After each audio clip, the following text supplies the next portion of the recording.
Ladies and gentlemen, hi there from beautiful Banff. Good morning. I realize I put this tour up quite last minute, but waiting to see when people sign on. It is quite icy down here, so I know that I haven't been doing a lot of virtual tours, but I wanted to put one up, but I really thought there was going to be some event on Banff Avenue, because last night we were doing an event down on Banff Avenue, and then they've taken, so it was obviously just last night, but I was of course asleep. So para los amigos allá en Sudamérica, hola, bienvenidos.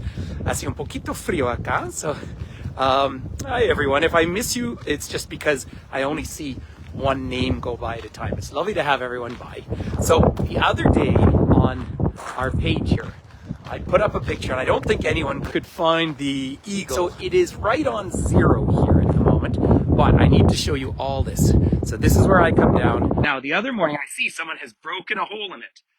So maybe tomorrow morning I'll come down with my ice pick, because it'll freeze over at night. But gradually, I mean, it won't be long before I can take my bicycle out on here. Now, we need more snow. This is not enough snow. We're quite dry at the moment. But that said, sometimes we're lucky enough that the river will freeze up before there's too much snow, and then I can ride my bike on it, right? However, my bike is in dry dock at the moment because it needs a new metal ring at the back. And I will get very frustrated if I talk about it, because I took it in with plenty of time, and they told me it'd be another 7 to 10 days. So that's why I'm not biking around. So look at this hole in the water there. So this is where I come down and do the cold plunging. Although the other morning, and I came down, it came as a surprise to me, it was too frozen and I couldn't get in. But there we are, looking up, hi Karen, looking up the Bow River. And I just thought, because it's a nice Sunday, it's a fun time to go for a walk. And I am going skiing tomorrow, so out at Lake Louise. I did put up a live tour. I am literally home for about 3 whole weeks. Can you possibly imagine it? My lovely boy is down in Australia right now. So I have been, I've been catching up with friends who are going to bed very early and having a nice time, but it's so nice to be home. So it's lovely to see everyone. There, of course, is the mighty Sulphur Range over there. I'm thinking Tuesday I might go out to Radium Hot Springs, actually.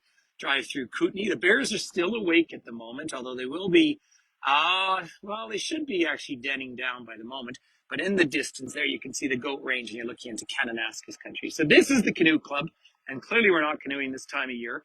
I'm not going to go walking out on the ice, but I will tell you just kind of a standard rule for walking on ice out where we live is you shouldn't ever have to step over water to get on the ice, because water expands, of course, as it freezes. This is a fact we all know. But if that were not the case, there would be no life on this planet. Amazing to think about. If water didn't expand and float on top, then all of the oceans would have frozen from the bottom. But here is an offshoot, a very thin area of water that comes out from the Vermilion Lakes down through here. It's the path of the ancestors. And I did do a film a little while ago of a lovely little muskrat that was cruising down here, having a grand old time. But let's go wander up and head over onto Banff Avenue. And it is stunning. You know, Lorraine, it is stunning. It was actually just a fantastic sunrise this morning. There's one of the diggers moving some snow around. But this is the one day that's actually a bit cloudy now. I would love it to snow. You know, we really do need more snow here at the moment. But it's going to be sunny all week, and most days getting slightly above freezing. I do love showing this particular map to everyone, because it gives us a sense of what this watershed is. Even though I'm in the far west of the continent, this is, of course, we're on the east slope. And remember, in November 7th, 1670, May 2nd, 1670, King Charles II gave the charter to the first incorporated business in North America, the Hudson's Bay Company, all waters flowing into the Hudson's Bay. So right off of Bow Glacier, right down, the Bow River meets the Old Man, then the Red Deer becomes the South Saskatchewan, meets the North Saskatchewan, and flows up into the Hudson's Bay. So that is massive. If you count every bend in the river, it's about 4,000 kilometers. So that's pretty exciting. Hey, Kristen, it is a change from Croatia. I'm so happy to be home. Now, I'm not wearing gloves. My hands are getting a little cold, but it's so nice to be home. This is the third time in my life I actually had something lasered off the other day. But as I get into ski season, because I get sunburned so much, dermatologist told me I have to wear a 50 sunscreen.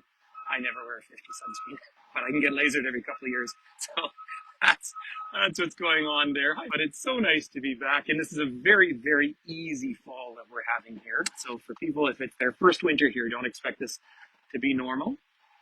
But I have gone back up. You might remember some of the tours we've done in the past talking about the Banff Center. Well, I went down. Hi, Anna Marie. I renewed finally my membership at the Banff Center. So I was up swimming this morning, which is so nice. But we have a climbing gym in there as well.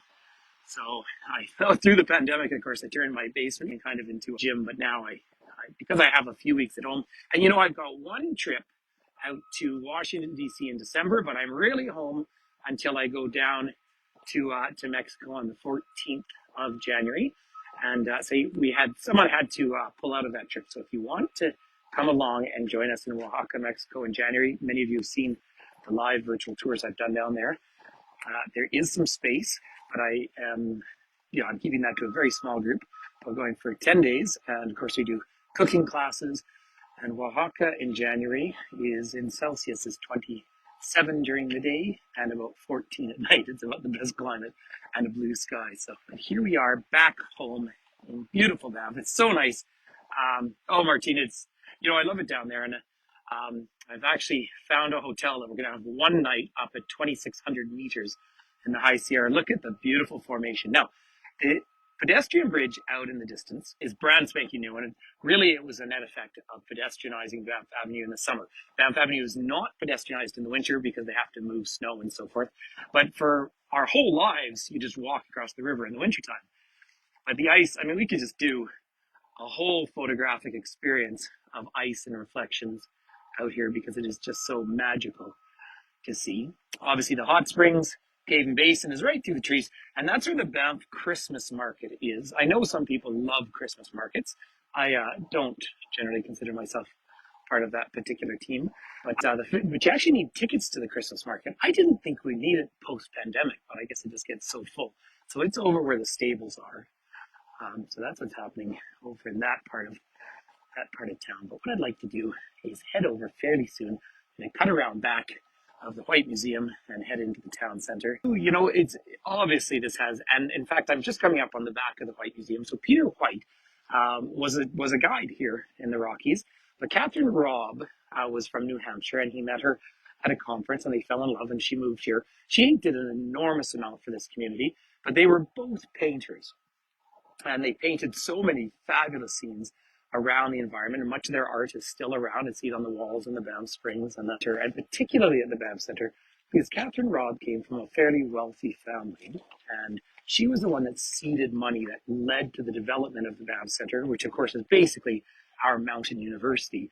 And it's one of the reasons that sets Banff aside from other mountain towns, because we have this great center of learning, which is so important. I just want to show you this one little pillar right here. That's so the plows know where the edge is when we get a big snowfall. Now, of course, the scientists told us we were going to have a El Nino this year, and so far it has been going very much in that direction. You're at the door defrosting. Yeah, I woke up this morning. I thought, I do need to put on a tour. So say goodbye to the river, because it's just gorgeous here. But we'll go and we'll cut across to Banff Avenue.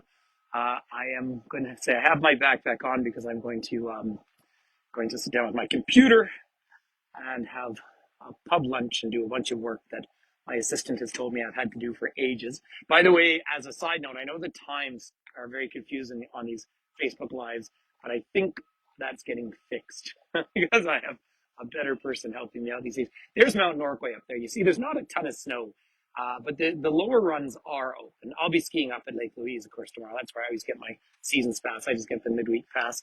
But that run down there is called the North American. And for a period of time, that was considered the steepest slope in North America at one time, if not the world. But so Finn is in Queensland right now. I haven't talked to him yet because it's so early, of course, but cheer up. Well, what had happened? So I did actually hire a tech support person in the Philippines, and unfortunately they really didn't work out. And it was a real shame because I'm not someone who ever likes to fire people, but I've engaged a new person who is just wonderful and helpful, and you'll probably notice my website's working way better, so it's much appreciated. This is all the area of the White Museum back here. And of course, we have several museums in town, including a Parks Museum. But that whole family, and our library is called the Catherine Robb Library. She never wanted anything named after her, but she has been deceased for a few decades now, and so it's nice to have her name out in the community and remember everything she did for this community. And there, of course, is Sleeping Buffalo Mountain, otherwise known as Tunnel Mountain, which of course gives me pause to just acknowledge that I am on Treaty 7 territory here. So OK, which is hello in Blackfoot, the Blackfoot Confederacy, Tsuut'ina Nation, the Stoney Nakoda First Nation, and of course Métis Treaty 3. And after quite a tumultuous history, Banff as a community and of course as a national federal entity has really reached out, or is starting to build bridges back with the Indigenous population through here, and in turn becomes so much part of our education living in this area. So it's a really wonderful thing to share. But let's go cut across Bear Street and make our way up onto Banff Avenue. And I'll just keep going as long as my hands aren't too cold. But and I've got about 1 or 3 places that I go for lunch. If I take myself out for lunch, I might be cooking a fancy dinner. A buddy of mine's around, so I might have a few people over later today. But look at the lovely view right now up there of gorgeous Cascade Mountain. Here we are, safe as we go across the street. Canada House Gallery is one of the many art galleries. Super expensive, but they have a lot of the art in there is actually Indigenous as well. So I'll give them a shout out. And then this Masonic Lodge, which is actually one of the biggest chunks of real estate you're going to get anywhere here, and hardly used. I don't know anyone who is from a Masonic tradition here. I do when I'm over in, like as a driver, I work with a lot in Scotland, who's a Freemason and so forth, but it's not something I really have much of a sense of. Magpie and Stump, that is our local Mexican restaurant, but it's all homemade, it's all good. And of course you can get it all spiced up if you like. Of course, I've just been talking about the trip in January down to Oaxaca, talking about food, and that's where mole comes from. So here's Bear Street. You see, they've already got the trees up, but when we move into the holiday season, of course, it's not just Christmas, it's also Hanukkah. So we celebrate the Christmas period, and they still have flags up going back to Remembrance Day, which was November 11th. Of course, Mary Beth, who's here, we had a very significant time in June going over and seeing where her uncle was buried in Normandy. So it was a very significant memory of D-Day this year. By the way, Three Bears over there is one of our newer brew pub and restaurants. Finn loves the pizza there. I like the fact that you can get bison ribs there. Although I haven't been back in to see if they're still on the menu. Isn't it a lovely view, Diane? And here's Frosty. But let's head around Buffalo Mountain Lodge here. This was the Brewster family that opened this way back. I think they still own some of it because the rest of Brewster's has been sucked into the corporation that's trying to own all of our Rockies.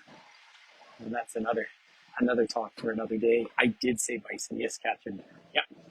So, of course, bison is historically, in fact, Sleeping Buffalo Mountain, or bison, up in front of us. But bison was the main food of the Blackfoot Nation. It is said that no species, no culture on Earth was as tied to a single species as the Blackfoot culture was. I do have a YouTube video from Head Smashed in Buffalo Jump down in the south of the province, and that was the largest food harvest on planet Earth until the Industrial Revolution. So if you have a bison burger, it's usually mixed with a little bit of beef fat because it's so lean, no cholesterol, so it's a very healthy meat. If you do the way they're doing their ribs, and actually, apropos, right here, the Maple Leaf is starting to embrace some more Indigenous food in their menu as well. It's a pricier restaurant. It's nice to see. But the way they do the bison ribs at that particular place is kind of with a berry sauce, and that would have been historically very accurate because, of course, pemmican you might have heard of historically. That was the food out in the prairies that the Métis people would have lived with, and the Blackfoot historically before that. Why I mention it is they would have gotten all their vitamin C by the berries that were mixed with the dried meat. But it's a lean meat. But I do like bison a lot. Now, sometimes when I'm home, I go vegetarian, and I've been really planning on it this week, but I keep finding things in my fridge that I need to cook. So the Mount Royal Hotel, I got to tell you a quick little story about this hotel because it's the second oldest hotel here in the center of Banff. Obviously, everything begins with the Banff Springs, which is about a 2-kilometer walk from here. The one behind me, the King Edward's the oldest one down in the town center. But the Mount Royal, they decided that they were going to re-roof it when it was about minus 27 degrees outside. This is 2017, which was until post-pandemic, the busiest year the park had ever seen. And suddenly a spark fell through and it caught on fire. Now, we can laugh at that because no one was hurt. But suddenly the corporation that owns it had to find rooms for people in the busiest year ever. And we all went and got jackets and things for people because it was awfully cold. But there were 3 sections to it. So 1892, 1940, and then 1955. And they came up with all these fabulous plans of how they were going to rebuild it and create some underground parking, and then they didn't do any of that. So there you go. On the other side behind me is a shop here called Minod's. And I just mentioned Minod's because he was one of the Swiss mountain guides that came out here around the turn of last century. And you'll see up there where the Banff Brewing Company is, looks very, very Swiss. And the Swiss are brought out here by Canadian Pacific Railway to be the mountain guides. And they were the main guides in the valley until 1953. They had a house out by the chateau in Lake Louise. So that was very significant bit of history here. And about 600 families in our valley have Swiss roots.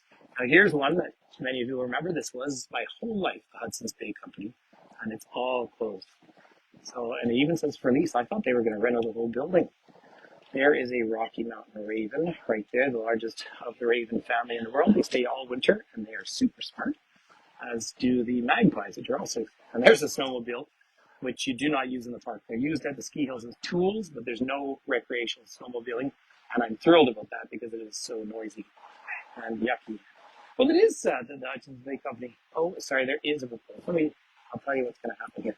All right, it does say for lease, but they are going to rent out the building. Okay, this is what happens. Anything in town, you have to put these proposals up. That makes more sense to me now. So, because it is an old building, so that actually does make a little more sense. Let me just share a gorgeous view for a second. There's the top of Mount Rundle in the distance up there. And of course, that is the largest chain right here in the Banff area. It's about 16 kilometers long. Town of Kenmore's down on the other side. And there's the elk, by the way, the elk restaurant. Since I were talking about bison, you can have elk tacos up there, and they're yummy. In fact, that's one on my list. I'll let you a little secret. So across the way is Tommy's, and that's kind of a locals pub downstairs, partly because there's no views. But their value for money is probably the best. One of the 2 or 3 best places to eat in town from just a value for money. And of course, when I go in there, I usually recognize 1 or 2 people, which is sort of fun. And let's head back up to the river. But there's this lovely view now of the clock tower. Very, very Swiss influence. I really thought, though, that there was going to be something happening on Banff Avenue. They had a big event last night. It is beautiful, isn't it? Yesterday, I was just transferring money to pay for deposits. Look at the elk here now. The elk, I saw about 80 of them all together in Canmore the other day. There's the elk during, of course, the rut time of year. Now the boys keep their antlers for a few more months, right through winter. And the boys hang out, they're friends again after the rut ends, and they hang out to stay away from predators. So that's pretty significant. And loads of deer around town at the moment. The cougars really become a lot more active in the winter, and bear spray does work. So I still use my spray. I still carry it with me if I'm just leaving town at all. But let's head out to the bridge and we'll come back and have the lovely views down through town. So straight up here is Buffalo Street, and then, of course, Buffalo Mountain. And it's only on Buffalo Street, the houses there and where the Banff Springs is, they're the only ones that are perpetual leases or leases in perpetuity. Everywhere else, they have to be renewed. So I actually have more time on my mortgage than I do actually on my lease, believe it or not. So theoretically, when the lease comes up, parks could kick us out. Now that's not going to happen because my house falls within the 4.08 square kilometers that really is Banff itself. There's the Banff Park Museum, but that's another reality with Banff because we're in federal legislation keeping the town site to this very small area, even though we have crossed, I think we've actually blown past 8 million visitors this year. So again, pre-pandemic, we were sort of talking about 5 million, and now, numbers are so up. The downside is, of course, the cost of coming here. The upside is I want the whole world to be able to enjoy these natural environments because it is important. I'd like to try and walk out into the middle of the road without getting run over. I'm pretty good at not getting run over. But I just wanted to come down here for, of course, this classic view right down Banff Avenue. Look at that spectacular view down there. and obviously Cascade Mountain. You'll see that classic thrust. Every one of the Canadian Rockies is thrusting from west to east. There's three main thrusts in the Banff area. Down in Waterton, there's only one. And then there's Stony Lookout Mountain in front of it, the second lowest mountain, with the whole top carved off by glaciers. Now I'm over by the Legion here. I'm going to head up by the river. Isn't it a lovely view? Like this morning when I walked up out of the house in the morning, the light, it was just sunny as can be. Say it's got cloudy now. I would love it to actually just dump snow for a few hours. I don't think that's going to happen. And it's saying it's going to be sunny literally all week now, which of course is beautiful, but we want to get right down. We want to get down into get a good stint of the minus 30s or minus 40s. And we do that because it really resets the ecosystem. Apparently Calgary has way more bugs out at the moment than it normally should this time of year because it's just been too warm. Calgary's about an hour and a half drive from here. So the building out in front of us, some of you will recognize that. That is the Park Administration building. It was part of that huge amount of labor that went on in the 1930s as make work during the Great Depression. So same as the road up to Jasper and so forth. It is an iconic building, and that's where we have all the beautiful flower gardens in the summer. But now they're getting ready for the holiday season. In fact, some of it's already out. So I thought I'd take you up to there. Before I do that, though, let me just curve around and have a peek out here. Mount Rundle there. And the buildings, if you can see them, that's where I was swimming this morning up there at the Sally Borden Center, and that's the Banff Center. Inspiring creativity. It is linked with the University of Calgary now. Originally, it was linked with the University of Alberta, the first university in the province.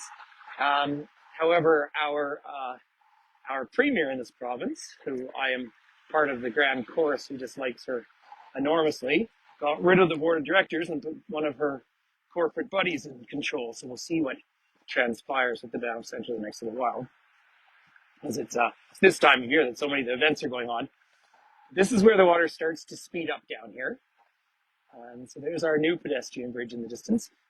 And of course, the Luxton Museum. David Luxton was the son of the founder of the Winnipeg Free Press. Came out here, but that museum is now principally run by the First Nations, Treaty 7 First Nations. And David Luxton did have a sense of the relationship with Indigenous people. So it's nice to see because for the most part, at the point of contact, Indigenous people were just seen as a hindrance rather than partners in this whole process. Isn't it a great view? Yeah, that's the view. I mean, that's the view you see in anything that's a tourism promotion about Canada. You know, the 3 M's of Canadian tourism: mountains, Mounties, and moose. Or Mounties, moose, and mountains. And let's just go up and see the owl up here, and magpies just everywhere. Again, they stay all winter.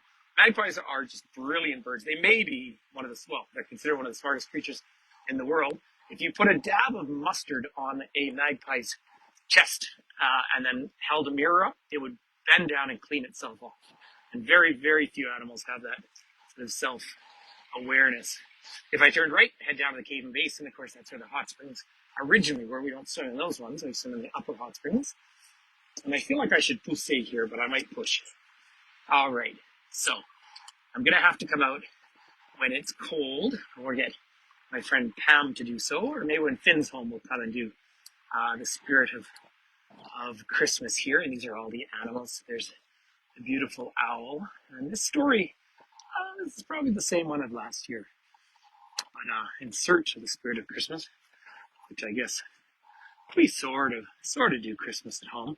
But this is what I think is significant. Here's the land acknowledgement as well. And even though obviously just fundamentally Christmas is a colonial enterprise, at least they're embracing some of the Indigenous stories here. And this is Jason Carter's work, and of course he's a well-known Indigenous artist in the area, which is pretty neat. But have a look. So it is a lovely building up here. But here, then we can turn around and have this glorious view.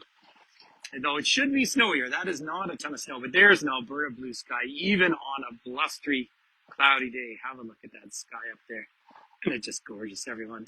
And I guess the reason why, I want to keep, obviously, I want to start, now that I have a bit more breathing time, I can start doing more of these visits with everyone and bring you to different places around the world. I know I only did a couple when I was in Croatia, but I was pretty busy. But I'll start doing more live tours as the season's a little bit quieter. I've plotted out a pretty neat year next year. There's a bit of space on a few of my tours, but I'm definitely going to be home more next year than I was this year. That is 100% my goal.